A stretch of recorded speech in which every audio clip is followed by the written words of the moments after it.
Le monde fait un pas de plus vers l'accomplissement des prophéties de la fin des temps. La vache rousse, si importante pour le rituel de purification du troisième temple, est déjà née en Israël, et maintenant il est juste question de temps avant que ce monument soit érigé et que l'Antéchrist surgisse pour remplir son rôle. Dans cette vidéo, je vais vous montrer quelque chose dont personne ne parle à propos des vaches rousses, et je vais aussi vous expliquer de manière très simple pourquoi elles sont si importantes. Vous serez surpris de voir à quel point les Juifs sont déjà avancés dans l'élevage et la reproduction de cet animal, qui doit être en parfait état selon les lois de Moïse pour atteindre son grand objectif. En fait, certains pensent que ces vaches seront la raison de l'aggravation de la guerre entre Juifs et Arabes, pouvant même entraîner un conflit d'ampleur mondiale. Mais est-ce qu'une simple vache peut vraiment être la raison du début de la Troisième Guerre mondiale? Je vais vous dire tout, ce que je pense à ce sujet, alors restez avec moi jusqu'au bout. Avant tout, je tiens juste à vous demander de vous abonner à ma chaîne. C'est très facile, ça ne coûte rien. Il vous suffit de cliquer sur le bouton s'abonner et d'activer la cloche de notification, car je veux vous aider à comprendre la Bible de manière simple et facile. Alors, commençons. Dans le 19e chapitre du livre des Nombres, dans l'Ancien Testament, Dieu a donné à Moïse des instructions sur un rituel de purification pour les personnes considérées comme impures, afin qu'elles puissent se réintégrer dans la communauté. La procédure comprenait l'utilisation d'une génisse entièrement rouge, et cette vache ne devait pas avoir mis bas un veau, et n'avait pas non plus effectué de travail, comme labourer par exemple. Contrairement aux autres animaux, cette vache devait être sacrifiée par le prêtre, en dehors du tabernacle. Ensuite, un autre homme venait et brûlait l'animal entièrement. Et tant le prêtre qui effectuait le sacrifice que l'homme qui brûlait la génisse devait se laver, restant impur jusqu'à la fin de la journée. Ensuite, un troisième homme recueillait les cendres de la vache et les conservait dans un endroit propre, à l'extérieur du camp, devant lui aussi se laver après cela. Ce cendre était mélangé à de l'eau, appelée eau de purification, et servait à purifier les personnes qui avaient touché des cadavres ou étaient restées dans des tentes où quelqu'un était mort. Cette purification permettait à la personne de retourner vivre dans le camp des Hébreux. Et si elle ne le faisait pas, la personne était exclue de la communauté. Mais il y a juste un problème. Ce rituel n'est pas pratiqué depuis des milliers d'années, car le tabernacle n'existe plus et le temple de Jérusalem non plus, où ces rituels étaient réalisés, car il a été détruit en l'an 70 après Jésus-Christ. Et comme les Juifs veulent reconstruire le temple, car ils croient que le Messie viendra dans le monde pour s'asseoir en lui, ils se préparent déjà à ce que, bientôt, ces rituels de l'Ancien Testament soient à nouveau pratiqués. En 2018, l'entité israélienne Institut du Temple a informé le monde de quelque chose de surprenant. Après de longues recherches et des millions de dollars d'investissement, la première génisse entièrement rouge depuis 2000 ans a été trouvée aux États-Unis. Et à partir de maintenant, ils sont prêts à commencer la construction du troisième temple de Jérusalem, ce qui signifie que nous sommes très proches de l'accomplissement des prophéties de la fin des temps, y compris l'arrivée de l'Antéchrist et le retour de Jésus. Le 16 septembre 2022, 5 génisses rouges considérées comme parfaites ont été transportées d'une ferme dans l'État du Texas à la capitale israélienne, où elles sont sous la garde de l'Institut du Temple, qui attend avec impatience le moment du sacrifice de la première bête, car sans cela, il sera impossible de reconstruire le si attendu troisième temple de Jérusalem. Le monde n'a connu que 2 temples juifs. Le premier a été construit sur le mont du Temple par le roi Salomon et a duré 390 ans, jusqu'à ce que les Babyloniens le détruisent en 586 avant Jésus-Christ. Et le deuxième, construit après la captivité du peuple juif en Babylone, au même endroit, est resté debout pendant 585 ans avant d'être détruit par les Romains en 70 après Jésus-Christ. Quant au troisième temple, il est lié à une prophétie qui se réalisera à la fin des temps. La Bible est claire sur le fait que c'est en cet endroit que l'Antéchrist s'assiéra pour gouverner le monde, trompant les Juifs et les persécutant. Mais avant de parler du début du règne de l'Antéchrist sur la terre, nous devons comprendre pourquoi les Juifs sont si enthousiastes à l'idée de l'arrivée des génisses rouges en Israël. Depuis l'époque de Moïse, les Juifs ont toujours cru que la présence de Dieu était liée au fait qu'ils étaient près du tabernacle et, plus tard, du temple. Et avec la destruction de ces 2 lieux physiques par des peuples ennemis, Les Juifs croient que Dieu a cessé d'être complètement de leur côté et, par conséquent, n'a pas encore envoyé pour eux le Messie promis dans les Écritures. Rappelez-vous qu'ils ne croient pas que Jésus est le Messie. Pour les Juifs, Dieu enverra le Messie aux enfants d'Abraham lorsque le temple sera reconstruit et, par conséquent, l'alliance entre eux sera rétablie. Et ici, je veux juste ouvrir une parenthèse très rapidement pour que vous compreniez à quel point ce fait est important pour eux. Les théologiens juifs croient que, pendant toute la période de l'Ancien Testament, seules 9 génisses rouges parfaites ont été trouvées et sacrifiées pour ce rituel de purification. Et maintenant, revenons à notre sujet. L'Institut du Temple n'attend qu'un feu vert pour commencer les travaux de construction du bâtiment, qui sera identique au Temple de Salomon et sera érigé exactement au même endroit. Les architectes responsables ont déjà remis les plans prêts, les meubles et les ustensiles qui seront utilisés dans le temple sont tous prêts. Et un autre fait important déjà annoncé est que les personnes qui serviront dans le 3e temple ont déjà été sélectionnées. On sait qu'elles sont toutes de la lignée d'Aaron, le frère de Moïse, et le premier grand prêtre du temple que les Hébreux ont élevé lors de la pérégrination dans le désert, en direction de la terre promise.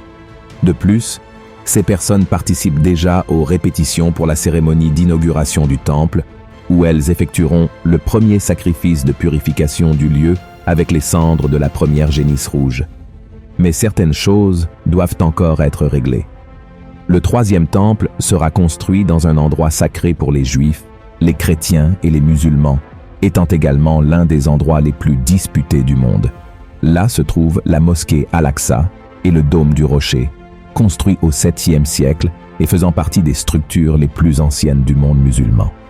Bien qu'Israël ait repris le contrôle de la vieille ville de Jérusalem et de la zone du mont du Temple lors de la guerre des 6 jours en 1967, le mont reste sous la garde de la Jordanie en raison du traité de paix signé à l'époque. Les Juifs israéliens peuvent entrer dans le temple, mais ils ne peuvent pas y célébrer de cérémonies religieuses. Ainsi, pour que le 3e temple soit construit, les Juifs et les musulmans devraient s'entendre. Et c'est dans ce sens que les experts des conflits historiques entre les deux peuples affirment que la crise entre eux va s'aggraver à partir de maintenant, y compris avec la possibilité qu'une grande guerre éclate à cause de ce territoire. Les Arabes sont déjà au courant de l'existence des 5 génisses rouges sans défaut à Jérusalem et, pour cette raison, ils se préparent déjà à défendre vigoureusement leur territoire contre une éventuelle attaque d'Israël pour reprendre l'endroit où se trouve le dôme du rocher. Outre la question de l'orgueil, la théologie islamique croit en l'existence d'un être appelé Dajjal, une figure très similaire à l'antéchrist de la Bible, qui viendra avant le jour du jugement pour détourner les gens du vrai chemin. Il est décrit comme le grand trompeur et sera capable d'accomplir de grands miracles pour tromper les gens. Selon les enseignements islamiques, le Dajjal parcourra la terre pendant une période, trompant et amenant les gens à croire qu'il est divin, et il pourrait arriver exactement par le 3e temple qui sera construit par les Juifs. L'apparition du Dajjal est l'un des principaux signes de la fin des temps dans l'islam, et il sera finalement vaincu par le Messie islamique, le Mahdi, et par Jésus-Christ, qui, à leur avis, est seulement un grand prophète qui descendra des cieux et tuera le Dajjal. Mais malgré cette théorie de la vache rousse provoquant une grande guerre entre Juifs et Arabes, au point de devenir mondiale, je ne crois pas que cela se produira.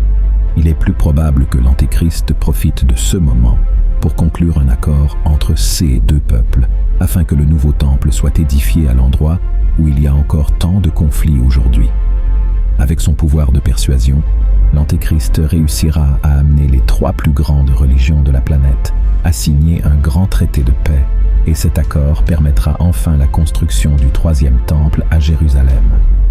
Ce sera le signe pour que les Juifs croient que cet homme est le Messie qu'ils attendaient tant.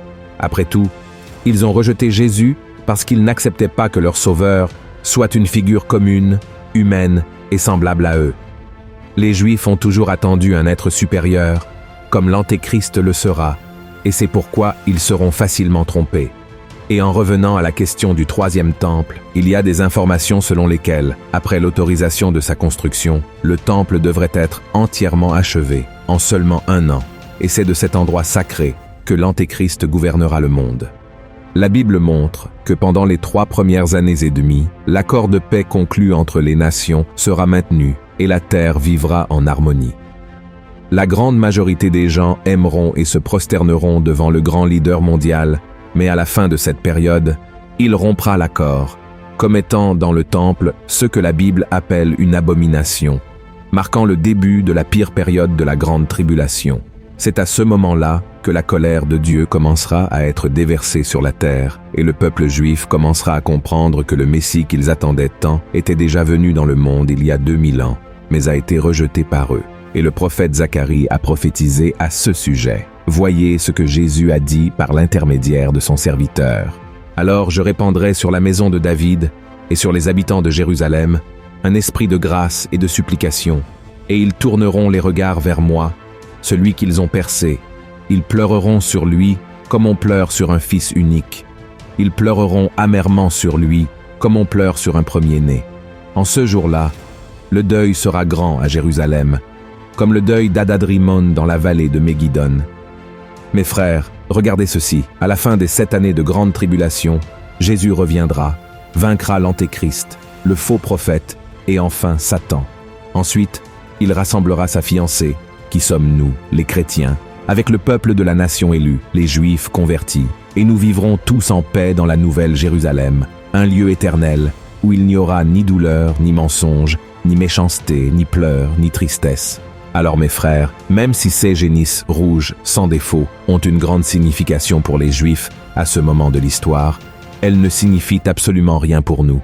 Dans le passé, dans l'Ancien Testament, elles représentaient l'offrande pour la purification du péché, apportant une nouvelle vie et une rédemption au peuple. Et sans la mort de cet animal si rare, les impurs ne pouvaient pas retourner dans la présence de Dieu. Et cela symbolise ce que Jésus a fait pour nous sur la croix du Calvaire. Il s'est sacrifié pour que nos impuretés soient lavées une fois pour toutes et que nous puissions entrer dans la présence du Seigneur. Les cendres de la génisse rousse représentent la mort de Christ et l'eau de purification représente son sang. Quant à la construction du 3e temple, je sais que beaucoup de chrétiens sont terrifiés quand ils entendent parler de ce sujet, mais nous ne devrions pas nous inquiéter car le Christ nous a déjà assuré la victoire et notre couronne est gardée. Nous devons seulement persévérer jusqu'à la fin. Amen. À la fin du livre de l'Apocalypse, le Seigneur nous laisse le message suivant. Voici, je viens bientôt et ma rétribution est avec moi pour rendre à chacun selon ce qu'est son œuvre. Je suis l'alpha et l'oméga, le premier et le dernier, le commencement et la fin. Heureux ceux qui lavent leurs robes, afin d'avoir droit à l'arbre de vie et d'entrer par les portes dans la ville. Alléluia! Si vous avez aimé ce message, partagez-le avec vos amis et votre famille et abonnez-vous à ma chaîne. Je vous attends dans la prochaine vidéo. Que Dieu vous bénisse puissamment.